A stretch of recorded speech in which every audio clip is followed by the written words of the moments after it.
Welcome back to another episode recap of Underground on WGN.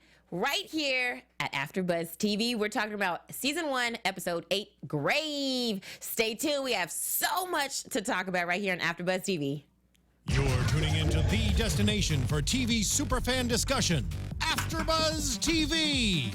And now, let the buzz begin. I've seen days. Oh, you ain't gonna name her Millie Rock like you were doing earlier? Sun is shining through the rain. You're a good singer. You see this Nene whip?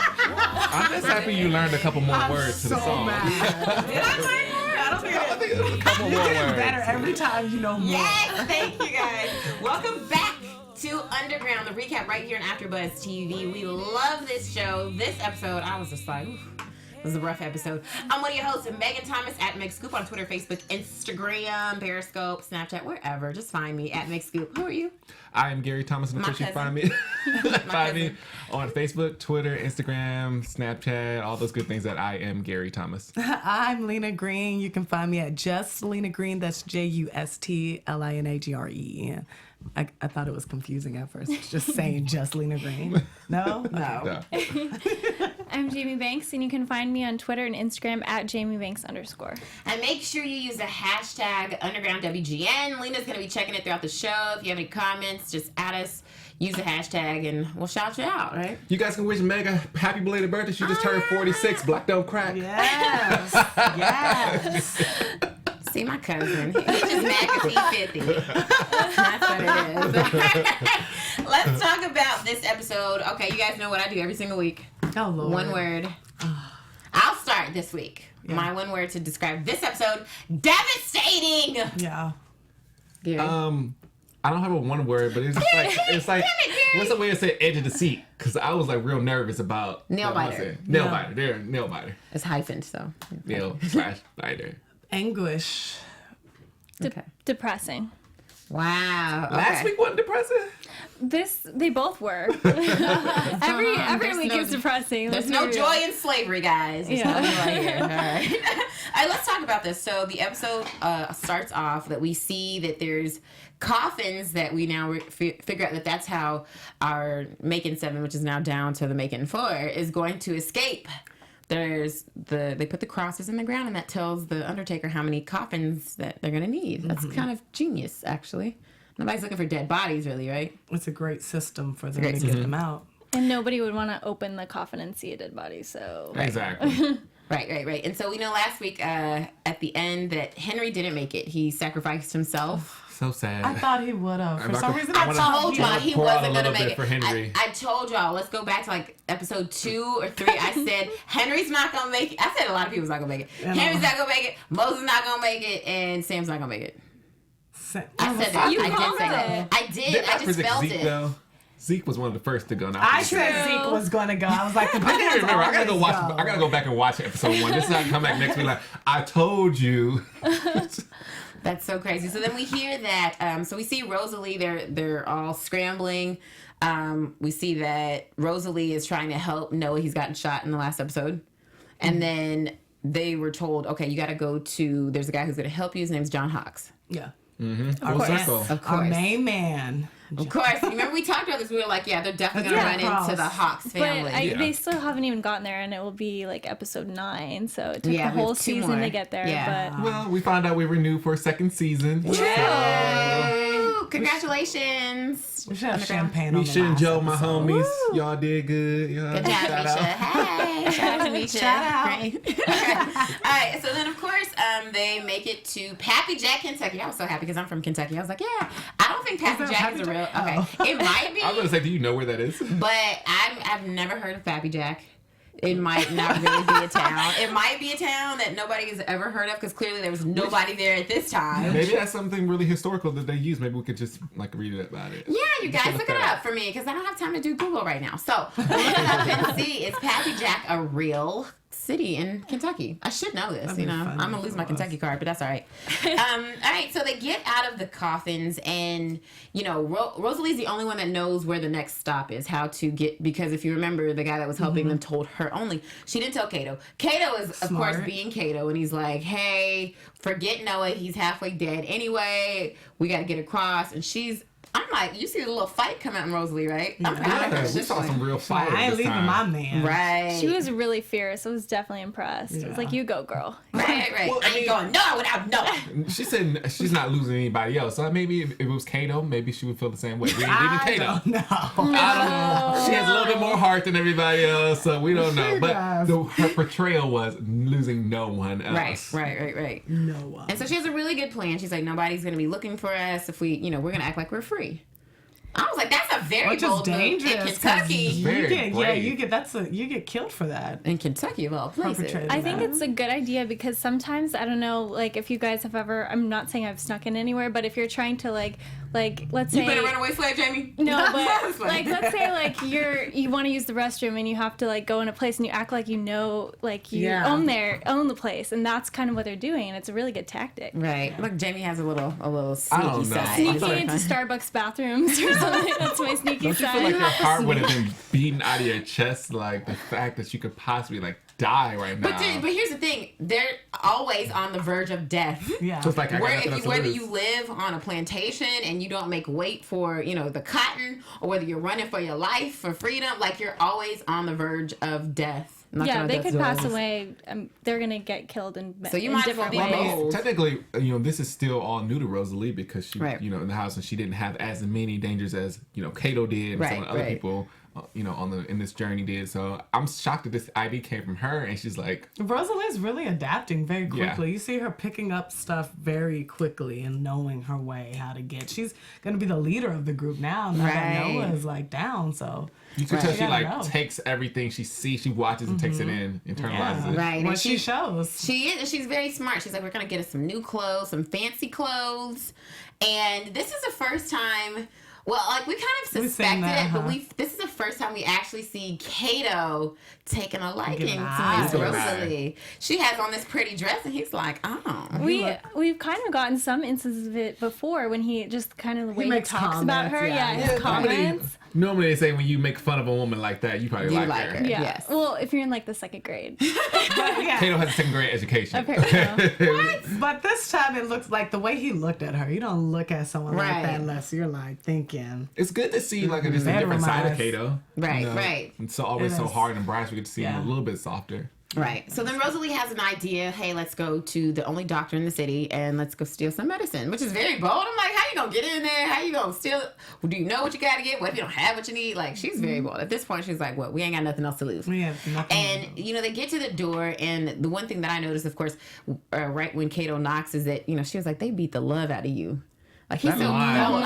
And you can see it hit him. And trust out of him. Right. Like, it hit him. I'm like, wow, you're right. They did. This is why I'm just a cold exterior, but on the inside, I have a heart. I think he's like seeing that Rosalie gets him. She understands kind of, and that too is kind of making him fall for her. Right. Or maybe because she's probably the only person that really pays him any attention without like snapping at him. She actually listens to some of the stuff that he says and what he does, other than like arguing with him all the time. Yeah, she's very compassionate. Also, it's hard for him to hide with the big scar on his face. Like I know. it's not. Right. He told the story. I guess, but still, it just kind of, it's obvious. Yeah. It's like Beauty and the Beast. Do you remember, like, in the story, like, he was so mean and horrible and evil, but he was really a nice guy on the inside. Beauty and the Beast, like, no? You don't see the parallels here anymore? South side, I got you. Right. Like, okay. Jamie got you. Right, thanks, Jamie. And so, of course, the doctor is like, okay, he kind of believes their story, not really. He's like, you guys got to go. And then Rosalie uses her She's looking around and she's noticing things. She's picked up a lot in the big house. She's not just background furniture, as a lot of people in the big house were supposed to be. Mm-hmm. She picked up a lot of stuff. She understood. She talked about the Tuscan columns. I don't even know what a Tuscan column looks like. Okay, this chick knows about Tuscan columns. She knows about the different places to order drapes at. They've got a ship from drapes India. came from, she kind of made that up. The baby shower, though. No. Right. The baby room. she remembered the missus talking about that for the baby's room. Oh. And she used that information. Yeah, like she's so crafty and she remembers this stuff. And so of course the doctor takes a liking to them and says you should stay for dinner, which is really huge because A, they're black, and B, it's Kentucky. Like, there's still racism in Kentucky. I mean, I'm saying I'm from there. So, like, the fact that he's invited them to dinner with him is a really big thing. Even if they are free slave, like free black people, it's still a big thing at this time. And so, of course, you know, they are there, and he says that his brother's coming, who is the sheriff. Of course. We knew something was going to happen. Something had to be a twist.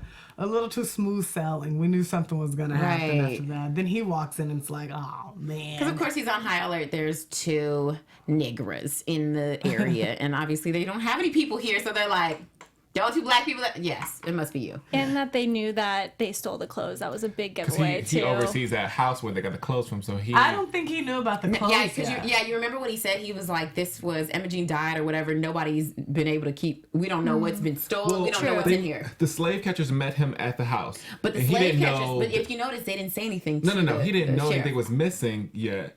But when he saw them, he could recognize that something was, you know, their clothes are similar to the ones in this house. No, that's what I'm saying. Because if you know, that's why they made that statement, which is very smart that the writers did, because they wanted to let you know, like, the sheriff has no clue what's in this building. He doesn't know what's been taken out. He doesn't know, because he was like, there's not been anybody to do inventory. So he knows nothing. But that was really smart to set that up. But then I thought that August and his other slave catcher friend would have mentioned it. No. Because remember when he left, he was like, let me go check to see if the stuff is in my wagon. He had to go look for the map. So he didn't even know when they found the clothes. Yeah. So I was like, that's good. They set the scene. Go ahead, writers, because they be thinking about this stuff. I wouldn't have thought about that. I wouldn't have. Sorry, I'm not that good. All right, so then, of course, the sheriff asks a lot of probing questions. He talks about, how'd you get that scar on your face? You know, are you a quadroon? Did you guys know what a quadroon was before? Yeah, I've heard. Do you know what it is now? No. You said, okay. Quadroon is basically, quad means 4, right? Mm-hmm. So it means 1/4 black. So she said, yes, my dad was an English boat captain and my mom was a mulatto, meaning half black. Yeah. So technically, what she's saying is she's only a quarter black. But is Ernestine half mulatto? I mean, we can assume that, but we don't really know. Okay. And she was making it up, you know, she was making it up anyway. But I think in real life, on the show, Rosalie might actually be a quadroon. Quadroon, yeah, that's what I'm saying. Yeah, which in society, you know, if you look back in, like, especially in New Orleans, like, there was a high, like, people wanted to be a quadroon. They wanted to, if you were a quadroon, you wanted to, like, either mate with someone who was white or maybe with somebody who was another quadroon so that you would, like, diminish the amount of black in your bloodline. And so, like, you know, there's a lot of quadroons running around in the South, you know, with a mulatto mom and, of course, a white dad a lot of times. So it was cool that they threw that in there because that's, like, something that I know even now in New Orleans, there's still, like, my friend was like, yeah, I'm a quadroon. I was like, wait, you still say that? Still like, it's like 2016. Why did you say say that about yourself? She's like, because I am. I was like, okay. How could you be proud of calling yourself a quadroon in 2016? Because like, I think in the culture. Like, you should say, I'm this, and this. Like, I think it's the culture still in New Orleans is very much, you know. It's crazy that these type of things still exist. Right. Well, think about what's going on in our world today. That's what I'm saying. Like, racism is far-reaching when people are like, oh, it's not, you know, it's still, you see how far it goes because it still affects us today. It's still prevalent. Yeah. Mm-hmm. Yeah, for sure. And so we see that Rosalie surprises us. Did you guys know that she could play piano, or were you, like, scared? No, but I knew from her, the confidence and the way she wasn't like, that she probably picked it up. And she's a smart girl. Right. Having to stand there all day long while that little girl practices or while Mrs. practices, you pick up something. Yeah, there's no way she did not, watch and pick up something. So I was never nervous. Like, if she said yeah, she wrote it. Yeah, I thought she was gonna pull it off, but I doubt she's had much actual practice. I think it was mostly watching other people do it. She made another statement. She said, it reminded me of my friend playing with my friend Mary. I don't think that isn't the other girl's name Mary, or maybe that was... Mary's the daughter. She was her playmate. Yeah, she was like the James of TR. Yes. That's what... So she learned. She was her playmate. Yeah, so they played together. I was like, oh, so that makes sense. Yeah. And then, of course, we see another example of how much Cato's in love with her. Cato, like, gets up and, like... He was so impressed. Look at my fake wife. Hello. And he kept touching her. He was getting really, like, close and touching her. He was enjoying this little play. Like, you're not my type. You know me and Noah, gotta say. Of course. And then right in the nick of time when the sheriff is like, I don't believe you two. There's a coincidence. Like, this is not right. And then, of course, somebody comes in and says, oh, we found one of the slaves running through the field. And it's Noah. And so we remember Noah was in the coffin. He'd been, he got shot, so he was kind of hallucinating the natural medicine she Before we gave go him. past that, can we mention these papers that they have? You forget that they have to have papers. Like all this, they could get free and not have those papers. And him neither taking one of them could read. Yeah, that's crazy. But Rosalie, she can read. No. She handed him Pearly May's paper. No, she was just she was like, look, because you have to. She's like, look, we have to play this all the way through to the very end. No stuttering, no. She's like, she here, took take two. them. You noticed that when she said on top, it said Pearly May. It didn't say Rosalie. It's surprising she doesn't read. And he took so long to take it out of his pocket. I was like, what is happening? Is he freaking out? Like, what's going on? She was like, snatch. Nervous. Right, I know. Kato was the one that like lost his marbles, and then of course here Rosalie is the strongest one. She's like, put those. I don't know whose name that is. We can't even guarantee that he can read. Let's go so and try it. I'm scared that they let Kato hold on to the papers. True. Yeah, why they give it to him? Yeah. Did she even? Maybe she didn't. Did she even remember that he had them? I just remember when they took out. I was like, oh yeah, the papers. Right. I think she forgot because remember the look on her face was kind of like, oh snap. Did he possibly snatch them from? That's what I Zeke thought. When he tried to, because I don't remember like him saying Kato can take the papers. Like, that's what I was like. At some point, he had to steal them. Because I don't think anybody would just hand Kato the papers. Right. Yeah, it looked like she forgot first, for sure. right? I don't really remember. Let us know what you guys think. Use the hashtag #UndergroundWGN. Maybe we're forgetting something. Yeah, let us know if you remember, how did Kato get the papers? Why did we even trust him with it? I wouldn't have trusted Kato. But maybe Noah had it and he took him from Noah because Noah was like, about to die. That seems like something Kato would do. Right. He did. And in the midst of it, nobody's checking. Rosalie's like going, who's got our papers? She's more concerned that Noah's alive. Yeah. That makes sense. So then, of course, Noah's in the fields and he's hallucinating. He sees Henry and he thinks, Henry brought him out there. And then, of course, the people find him. But then Henry's like, fight. Fight for what you need. Fight to free the others. Well, I mean, that's still that theme of like that family so good because, he was sorry that happened to Henry. Henry gave his life for Noah. That's so sad. We wanted Henry to live. So I know, there was no way he possibly could have survived that, but dang, we really wanted that. And one interpretation could be actually was the ghost of Henry leading him and just empowering him. It's possible. Freedom. It'd be nice if they showed Henry throughout as just this figure. Hey y'all, go this way. Henry just floating somewhere like for next season. Henry still floating around. Ghost Henry, that's a different genre. I don't think we do that. All right, so then of course we see that Rosalie gets caught by August and also one of the guys from the Patty Cannon gang, and they're like trolling her around like, you guys come out, we're gonna take her. And then of course Kato says, if we go, they're gonna catch us. Is that what he said? No. Kato was like, Noah said that. Kato was like, let's go get her. Kato be ready to kill her. That was such an soon. interesting thing, seeing Kato like ready to save Rosalie. And he's in love now. Noah's like, nah, we got to be smart about it. That's just... Yeah, it would be dumb because what are you going to do? Like, I mean, Kato I guess you could fight little pitchfork fight in his them. pocket. He ready to stab anybody. Like, he's already ready, even though it's a dumb idea. He's dying and he's still fighing. So I wouldn't underestimate Noah. Right. So let's talk about, we see August is, he left in the last episode to go check on his wife who was in the insane asylum but escaped. And now we see that he's back in the picture because this episode starts off with the Patty Cannon gang killing the guy that was helping Rosalie, Noah, and Kato. I'm surprised that he did not crack. Like, that's just crazy that there were people during that time frame that were willing to give their lives to help slaves. To this cause. Well, he probably didn't have he probably would have cracked. He might. We don't ever know. But he it seemed like he was. How many times you gotta get pistol whipped before you? Maybe he's like, I can't even talk at this point. Y'all done cracked my teeth out. I can't even talk. I don't think he was gonna crack, and that is amazing to see that there were people willing to give their lives for a cause, and it just shows that there were people back then who really believed in, this is wrong. Because if he would have cracked, if he would have not only given up the Making Seven, but he would have given up the whole operation. That's the whole operation. Well, not the whole operation, because he did make a really good point. He was like, everyone's split off into little factions, so you don't bring down the whole entire thing, but you can only bring out one line. He brings out that one line. He's gonna go attack that one, and he's gonna bring down that. It's like one, a fire that spreads. Yeah. Right. So, which I thought that was really good to to notice that this is how much the Underground Railroad worked. Like it did work, and they were very smart about it. We have to be quiet. Not the left hand doesn't know what the right is doing. Yeah, only the left leg and the left hand do this. And it's interesting. And also, how can they not tell like all their little secrets and signs? Like, how does that not get around? Like the lantern in the window and things like that.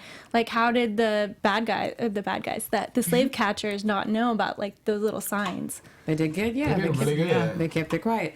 And of course, August comes just in the nick of time to save the leader of the Patty Cannon gang, and he kills the guy. They form an alliance, which I was just kind of like, I don't know how good this is. I'm not feeling this, but I get it. I get it. All he wanted was Rosalie, who the one had to be alive. Right.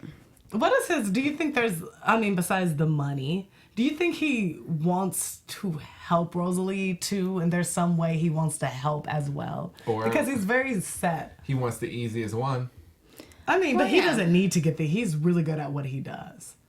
What do you mean? He doesn't need to get... Clearly, this has been his motivation to be a slave catcher is because they need the money. Or he thinks he needs the money. He thinks he needs the money. And isn't she worth more money too? Yeah, she's worth more. And alive, so at least he doesn't have to kill them. It's the same because she's worth double, and then he gave the other two to the other guy. Yeah, so technically... It's about... Yeah. Right, so he has an easier deal. Like, hey, I gotta bring the girl back. Probably he's also thinking in his mind, this is the one I could probably wage a couple extra dollars out of too. Right. If I take her, I might be able to get some extra money too. Right, and then he also, we know that August is decent. He's a good guy. He just has chosen this profession to help save his family. And so I think for him also it might be like, okay, well, let me take the girl because at least I can protect her. There's no telling what they would do to the girl if they took her. That's what I was thinking. You like know? More of I want to protect her in some way, even though I'm still going to hand her over. But right. Protect her from what they can do to her, what they might do to her. Right, for sure. But I like how Ben is coming into his own. Like we saw that in the last episode. He was taking charge. Like I'm gonna go see my mom's room. Ben is like he's becoming a man. He, he has such a moral gouge, like a compass that is. You would think his father would see this and be like, you know what, Ben, you're teaching me something. And I think we see that coming. Right. Like we see him going towards maybe I don't have to do this. Well, he realizes he doesn't once he finally takes the time because we didn't really realize that August couldn't read. Well, yeah. Well, we do that. We do that from the beginning. Remember, very first episode when he went to go take he had the guy write the letter because he didn't know he couldn't. Oh yeah, you're right. I'm sorry. Yeah, we knew that. Oh. Yeah, I love Ben. Ben is the one who put that idea in his mind. He's like, you have a choice because Ben can read. Ben can read and write. And do what those letters were saying. And Ben basically guilt trips him and says, you do have a choice. You're just choosing the one that's easier for you. I love how smart the kids are. I didn't realize that August at that moment didn't really understand what he was saying. Like, he didn't know until later when he had him read the letter to him. Right. I just thought he was just like, I don't care what you got to say. Yeah. And so, of course, August, Ben, and the dude from the Patty Cannon gang are going to, they went their separate ways. They go to, Pappy Jack, Kentucky, and they figure it out. Like, okay, it's so good how we see August as such a good tracker. He sees that, this place hasn't been touched in a year, but then there's some little fingerprints in the dust. Yeah. Let me open up these hat boxes. Oh, there's the slave's clothes. I would never have figured that out. He's so observant. I would have said, oh my gosh, it's so dirty in here. Why didn't they finish cleaning? I see these fingerprints. That's the kind of mind you had to be a detective. Yeah, but now as a detective, at least you have more technology than he has. Right. You wonder why he didn't become a sheriff or something instead of a slave. Because I feel like he wanted, he didn't want to do that. Could education be a thing for him too? Probably so. Read and write. Probably so. We'll see. So. I mean, he's gonna have to make a decision. Right. So. And so we learn also that the letter that he got wasn't about an overdue notice and that they were going to take the land, but they actually wanted to pay him a premium amount for his land. The bank did because of the mercury they found on it or whatever. Yeah. Which means he's rich. And so now this changes the game because his whole motivation this whole time has been... Gotta get this money, gotta get these slaves, gotta keep my land and my family's home intact. And now he's like, wait. What do you think he's going to do? Because, I mean, on this episode, it shows him still going along. Do you think he's going along with it now to try to help them, or? I don't think he's made the decision just yet. Oh, you don't think so? I actually, here's what I think. I think it's going to be a game time decision for him. I think he hasn't decided. I think he's still kind of like, oh my gosh, like, it hasn't sunk in. Like, I have all this money. My what am I little gonna do? 10-year-old boy, 12-year-old boy was right. Right. Like, I have a choice. And he's also never had a choice. He's also kind of lost motivation to help his wife just because he's seen like the facility she was in too. So it's not like he has to send all this money to help her because that was like a really crappy place. Right. It's good to know. Good to know. Okay, so then let's talk about what's happening back on the Macon plantation. We see that Tom he's getting close to his nomination. He's setting things up, and Sam. Okay, we'll get there, you guys. That's where you're from. And so we see that his brother John is there. He's supposed to be there for the nomination. We also see that, because remember Elizabeth last episode was saying how like, oh, he's out of town, but we didn't really know where. So now we know. He's at his brother's plantation. But he tells Ernestine on the side, heard Rosalie and then made it through Kentucky. Oh, that's so sweet of him. Right. She was probably so confused at first. Like, how does he know? Like, is he on my side? Because she doesn't know that he's with the Underground Railroad. Yeah. Mm-hmm. She doesn't know he's with the Underground Railroad, but I think she knows the history of his family. And they know about his reputation. Like, everybody knows that his reputation. He's a sympathizer, they call him. Yeah. Right. And I love the conversation that they have, Ernestine has with Tom, because he's like, oh, your kid's going to be the death of me. And she's like, not just mine. Not just mine. No kids, too. That's why I think Sam is his son, too, I y'all. don't think Sam is his son. Sam is not his They son. don't really Okay, address so that. I was really on the verge of believing that Sam had a different dad because of her husband. I was really believing that. But because she had other children after Sam and, the guy passed away, I just don't think she could have been just getting pregnant, a housewoman just getting pregnant and nobody suspicious. I think she could have been, cheating on her husband. Sam doesn't even look like the other kids. Oh my gosh. They're actors who come from all different families, okay? but I'm just alluding to it because it would make sense that, she's had this long relationship with, the master, and Sam is the only one that just happens to be his, the other guy's son, but she kept getting pregnant after his death. She had to be getting pregnant while he was alive because she can't be a house slave of her nature, just constantly getting pregnant. Who is she sleeping with? They wouldn't be suspicious. No, but that's what I'm saying. That's why Rosalie and James are the master's kids. Yeah. But wouldn't anybody... Sam is not. Sam's but older she than had them. I know, Sam on another plantation. I'm just saying that maybe that's possible too. But I think they said something about that. I'm She just curious of how she could. Sam and Rosalie are not that many years apart, and her husband died. There's people. That's what I'm saying. But he's like, Pa told me this. Remember, last episode when he was talking to James, he's like, I remember when Pa told me this. You got to put on two faces or whatever. Like you can't be dumb or Yeah, I know. So what I'm saying is, I don't think that. I think everyone knows, like, Sam is not the master's son. Or they believe he's not. I think he's because not. I'm saying she has had that relationship with Master before that man died. How do you know? She had because I don't think You're that just she. saying, I don't think with her. I don't know, but I'm speculating because I don't think that she, as a house slave of her nature, she wasn't always a house slave though. She was not always in the house. I remember a few episodes ago they said something about she was out there, and Sam said, "You left me out here," which means she was also out there. That could be possible. And then she was brought into the house. I think that they're definitely just half brother and half sister, but I think he kind of treats him as a son just because of his relationship with Ernestine. So it's kind of like a figurative son, and he's like a kind of dad to him. I can agree with that too because he has a little bit of softer side. I just sometimes think that the way it is that maybe that is his son too. I think he just thinks that Sam is different and talented. You heard him say what he said about like him being able to work with his hands. And right. So I think he just favors him. Right. Unless he's just taking it to him because that's his kid too. This conversation was so... He doesn't take to his own kids with the missus. He probably doesn't like them. Well, then that would give you... But you like those step kids. Right, because here's the thing though, because there's some shred of goodness in this man, very slight as that shred may be. There's something in there, and so he's like, I kind of, you see like his seed is his seed. Then if he's this kind of kind. Well, I mean, of course he is gonna give his plantation over to his legitimate son. So he has love for him. But I think when I feel like maybe he just married his wife for the plantation. It was like a marriage. It wasn't a love thing. It was like a marriage. You know what I'm saying? So when that happens, you kind of like, I love the kids, but they're all right, but my mixed kids, no surprise right there. This conversation between Ernestine and the master, they really seem like a couple. Like they're so public. I mean, they're a couple, but they're not trying to hide it at all. They seem like such like hiding it. But it looks like they're in a relationship. Like the way she just strided over to him. It's like it was her home, and she's just going to tell her man, "You're gonna do good." It's like advice. I feel like Master's in a relationship. I think Ernestine is surviving. No, for sure. You know what I mean? She doesn't really have a choice in the matter. Like, what are you going to say? Leave me alone? Like, you're raping me? She's about saving her and her kids, surviving. So she has to do this. And in the course of it, of course, he's caught feelings for her, which is only to her advantage. So how can you be mad at that, Yeah.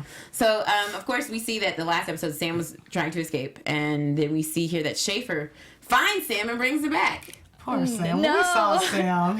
We knew Sam when he didn't run the first time. We were saying wasn't built for running. He wasn't made for the Sam thinking? He just gonna take off in the middle of the night and then just get caught. He's very optimistic. I will give him that. He thought he could buy his freedom back.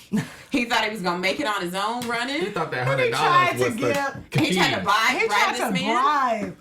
To let him go. He's very hopeful, very optimistic. I felt so bad for him. I mean, and he doesn't even make it a full day. It's sad. That's sad. He should have just stayed or ran when he first got the opportunity. Yeah, I mean, in Sam's case, Sam's better option was just to wait it out a little bit. Right. Because he didn't have a plan together to run. So he should have thought about right now there's an election going on. His master is clearly like having so many issues and emotions are high. He should have just like let it play itself out and then But then we do later learn that Sam is over this. He'd rather die than be in this situation. And then we see that because Tom decides he's not going to kill him, but going to make an example out of him. So he says he uses the quote that Jesus was out on the cross. It wasn't in the tomb, meaning if you're gonna make an example, it needs to be seen, like not killed. Yeah. And so I find it very, this is just the tough decision that people had to make back then. Ernestine volunteers to go cut her son's heels off because she's like, at least I'll allow them to heal. Yeah, and he won't bleed out. He won't die. At least I'll do that. That's rough. I know how to cut it in a way to make you survive. That's so like... That was such a tough scene to watch. Right. Like, I was not going to watch it if she cut them heels off. That was the strength of this woman. Yes. To cut your child's heel off. The Achilles, and that's very painful. That muscle, that part right there is a very painful. I know. Like, if you squeeze it, I'd be like, ah. Her character is just unparalleled to anything we really see on TV right now. Just the power behind her, the strength, the commitment to her morals, what she wants to do. Have y'all noticed her stride now? It's very, I don't know, I find myself just watching the way she strides in to place. Like, she has this, like, air. Like, even when she walks up to do that, like, she walks up to do this She never really breaks. Yeah. And then, the one thing that was surprising is that Tom stopped her from cutting his heel off. I was surprised there. I thought this would be a changing moment for him and that he wouldn't make an example out of Sam, but as we'll get to later. But I was like, maybe he does have some sympathy. Yeah, right. Maybe he realized at that moment, he was like, I'm the one with the power. This is my plantation. I can't let this pastor control him. He's already been controlling my whole life right now. And, it flustered him because later on you do see he has to get motivated by Ernestine in order to make it through. Because at this point, he's like, I lost. I'm not going to get there all their votes. And it's just, in a way, it's like, okay, you see how weak he is because he's so easily influenced. Mm-hmm. Here he is. He has a love for Ernestine, as weird as and crazy as it is. He has some kind of love for her, for him to be like, no, I'm not going to make this woman that I care about cut her son's heel off just to please this, reverend who's here to help me pander and get votes for the Senate. He has a moment there, so he's swayed by his heart, and then he's swayed again when he goes to talk to these people who are in charge of nominating him for the Senate. They're saying all these things about, like, what they say, drapetomania. Drapetomania, an uncontrollable desire to roam. Well, what do you think? If you were in that situation, wouldn't you have drapetomania too? Right. But Wouldn't you want to guys realize that people really thought these things were real, that they needed to keep us in capture. They're child. They said they're like Childlike. children. They need to be watched. We'll have to spend the rest of our lives with our one eye open. You right. Maybe it was something they were telling themselves to make themselves feel better about the terrible things they were doing, because anybody with any morals would see how wrong it was. With any morals or gumption, just how do you convince yourself of these things and then you close your eyes at night and go to sleep? But here's I have to say this because you would think like, oh, this is what happened back then, but it's still happening. Today. There's still people who are calling like little black boys thugs because they're black. You know who what I'm think saying? that like, we're any different. Your heart beats the same as mine. Right, Your blood is the same as mine. Your skin is the same as mine. We're just different colors. It's crazy. Adaptation. It's crazy you said that because when Rosalie talked about how when the guy was like, "You're so well spoken," I just had that said to me the other day. Like, are you not supposed to be? Like, you are so well spoken. I think we have a upper, and I was like, what? I can't believe you said that. He said we had a what? He was. It was like it was an interview, and he was like, you are so well spoken, and it was just like the Should I supposed to come in here? Like, it was so surprising to me that someone would say that like right there to my face today. It was Jamie, has anyone ever said that to you? You're so well spoken. No, I haven't. It's kind of an experience.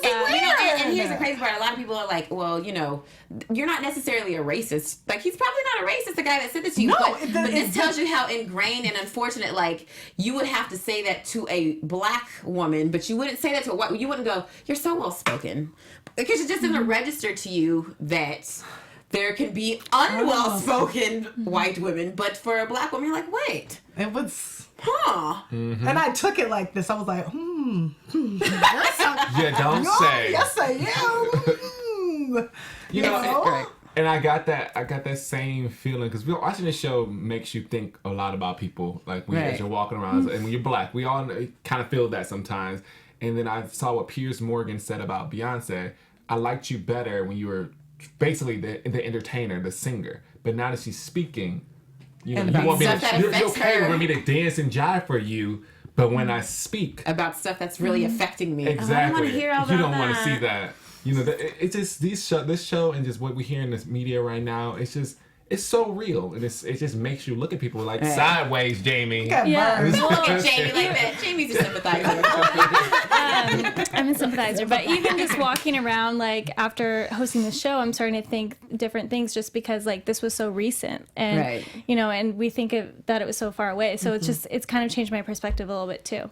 Oh, hugs. See, that's what we're doing. We're changing lives. We're changing lives. And so, of course, Ernestine gives Tom the pep talk to go out there. It's like, you don't need one man's vote. You need everyone's vote. And so, or you need other people's vote. Somebody knows what Pappy Jack is. Yeah, Shanita on Twitter. What'd she say? Pappy Jack was George Jackson Allen, born 1857, Estill County, Kentucky. Okay, well, thank you. What's your name? Shout out again. Shanita 99. Thank you, Shanita 99. Thank you for being our Google while we're doing the show. We appreciate you, Shanita. Okay, so then of course we see that Tom is so easily swayed because when he gets in there and all these guys are talking about, they're gonna kill us. They're going to wash our blood over this country and saying all these ridiculous things. Then the Reverend comes to him and says, look, you're going to have to either do what these guys say or you're going to lose their vote. Exactly. So how bad do you really want this? And that's when Tom at that point, I was like, he's already shown us he doesn't want it that bad because he did. Well, his body language said that he didn't want it. Like the way they were talking, he was just so like, I understand. Like it just bothered him the things that they were saying. That's what I felt too. And I don't know if that was supposed to be an indication of how he felt, or that was just what he was feeling at the time. But he felt like all the stuff that was being said to him, it seemed like he was disgusted and stuff. Because that's what I'm saying. There is some shred, as slight as it is, there's some shred of decency in this man. I think it's more than a shred. Two shreds? Yeah, because I think that, I think it's just weak. I don't want to jump ahead, but just from what, he said to his brother and later on in the episode, it just makes me think that this is something that was the morality of sympathizing is something that was actually ingrained in him a long time ago. Right, because he does say that when his brother comes back, he said, "I needed you. Where were you?" Because it was kind of like, you could have swayed me from doing what I did. He's so easily persuaded. He is. He said so easily. I never had the moral legs like you and Dad. Which means it was definitely taught to him growing up. It's kind of like the two wolves in him. Like he has like these two wolves. That, look at Jamie bringing that back. It's like which one is going to win? And during the speech, it was the bad one. It was like, I want to be governor and I'm going to do anything. I want it really bad. And we see I would say this is probably one of the most disgusting things that we've seen this entire season. Yeah. Which we see that Sam gets lynched. And he was literally dying right there in front of them. Right. He's hanging as Tom is giving this flourishing speech about, what they have to do. I'm thinking in my head the whole time, I'm like, okay, because we just saw the scene where Ernestine is like going crazy. Mm-hmm. I'm thinking like, I thought they burned him. I thought maybe he, Sam had killed himself because he said it before. Mm-hmm. Like, he's like, I'd rather die. So maybe I'm thinking like, oh, he killed himself, and maybe the slave drivers are just like, let's take his body down or whatever, something. But when you hear Tom having this speech, I'm like, oh, he's saying all these things and he doesn't believe them. Mm-hmm. He's just like, we have to ask ourselves who we really are. I'm like, look at you acting like you're with them and you're not. Sam's hanging. And then you see Sam hanging. I think like my heart just dropped for Ernestine. Like how hard do you work to keep your children alive? And it's just like now everything is kind of everything, all her whole world, everything that she's worked so hard turned upside down. Has turned upside down, and to watch your child die. One's gone. You don't know your child is killed. It was such a public display. It was so disgusting. And he was talking about two roads, so I thought I wasn't sure where he was going with it. Right. He's like, one is of disdain and one is of hope. Where is he going? And then boom, the lynching. That was just absolutely terrible. Right. And it's crazy to hear him talk about hope. He's saying all these positive words about something so disgusting, about something so wrong, and he's like, this is our hope, this is how, and it seems like they thought that the only way that they could survive is on the backs of slaves. Right. How do you get there? Lazy and evil. How do you get there where you've convinced yourself our only survival? Do you not know about survival when like cavemen made it out? But you can only survive on the backs.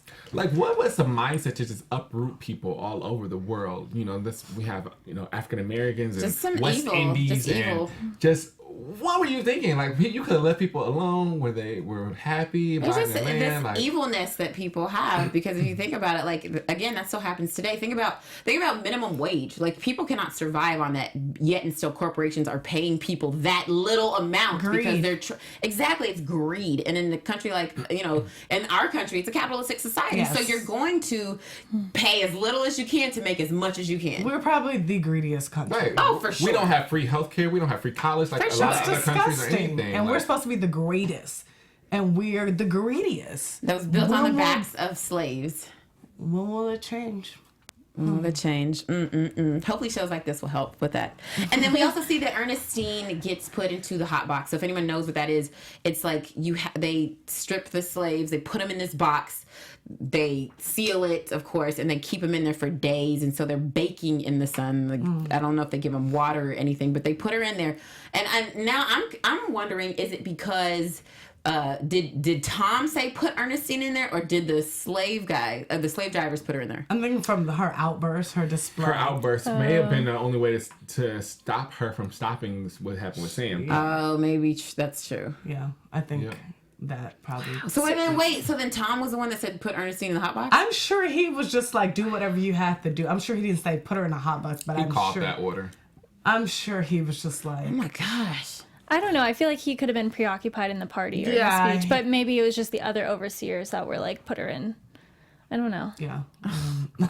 That's just something that So like that was just so hard to watch. And then they're surprising. celebrating. Here they are, the fireworks are going off. They're celebrating. There's lynching here. Yay! Make America great again, Donald Trump. You know what I'm saying? No, I just like that's just what it reminded me of because he was like, we have to preserve our heritage. I just want to. And I was like, wait, that sounds just like Donald Trump. He's like, make America great again. And I'm like, which era are you talking about? Like, when was America great? Like, back? Is this what you're talking about? Like, is this when America was great?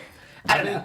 I just wanted to say that I think the writers wanted to remind us that Ernestine is a slave. Right. Like, although she has all this power. It did. Right. It was a reminder because you forget that. You know, Ernestine has power. wields She so does much what she- power. she We've wouldn't never have seen she's her a slave. punished or Yep. treated like a slave. And that totally brought us back down to that. Like, yeah, Ernestine is just...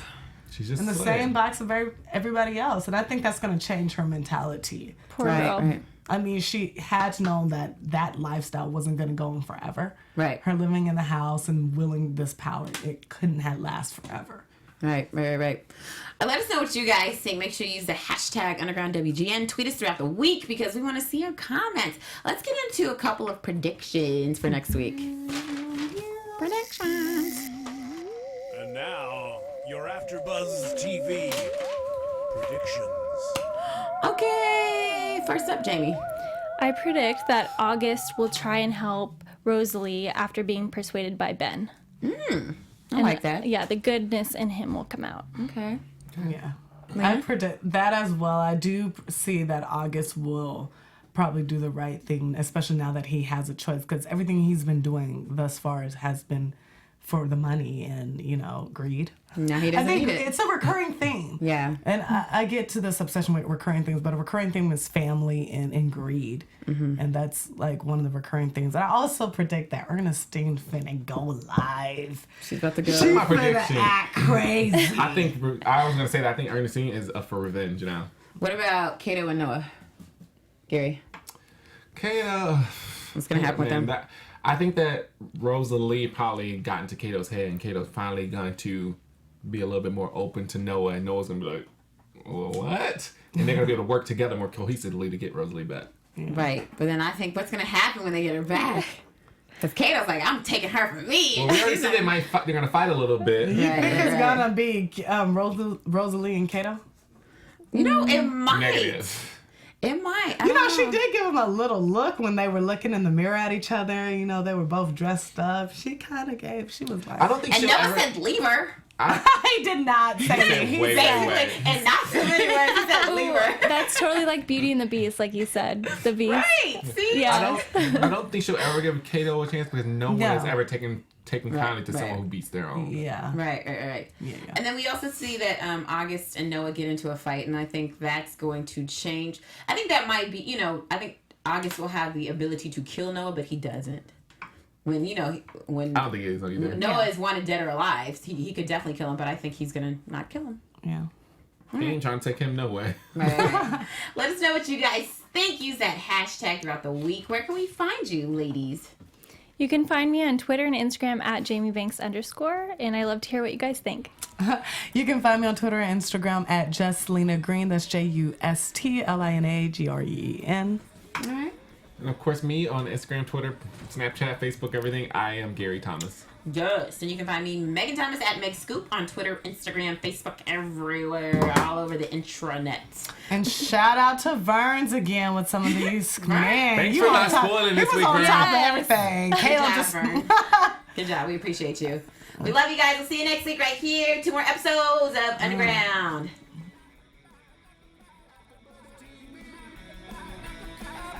From executive producers Maria Menounos, Kevin Undergaro, Phil Svitek, and the entire AfterBuzz TV staff, we would like to thank you for listening to the AfterBuzz TV network. To watch or listen to other after shows and post comments or questions, be sure to visit AfterBuzzTV.com. I'm Sir Richard Wentworth, and this has been a presentation of AfterBuzz TV. Buzz See you later.